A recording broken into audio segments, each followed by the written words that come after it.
नमस्कार, मी doctor Mangesh Kumbhakarna, Shiv hospital and diabetes care centre Rahuri. आज आपण पाहूया टाईप 2 डायबिटीज म्हणजे काय. याला मेटाबॉलिक डायबिटीज असं सुद्धा म्हटलं जातं. जो तुमच्या जीवनशैलीशी संबंधित आहे. 90% डायबिटीजच्या प्रकारामध्ये जो अत्यंत कॉमन आहे तो म्हणजे टाईप 2 डायबिटीज. या टाईप 2 डायबिटीजमध्ये इन्शुलिन एक तर पेशंटच्या शरीरामध्ये कमी बनतं आणि ते काम व्यवस्थित करू शकत नाही. जे बनते ते काम व्यवस्थित करू शकत नाही. त्याच्यामुळे त्यांची साखरेची पातळी पण नियंत्रणामध्ये राहत नाही. टाईप 2 डायबिटीज ह्याच्यामध्ये गुड न्यूज पण आहे, तो रिव्हर्स पण होऊ शकतो.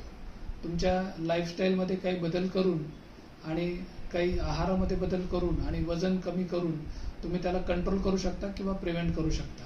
आणि काहींमध्ये एकदम सौम्य प्रमाणात औषधांची गरज पडते. 90% जो डायबिटीज आढळणार आहे तो टाईप 2 डायबिटीज आहे. आज आपण त्याच्याबद्दल एक थोडीशी इन्फॉर्मेशन पाहिली. त्या उर्वरित माहिती जी आहे आपण ती पुढच्या भागामध्ये पाहू. थँक्यू.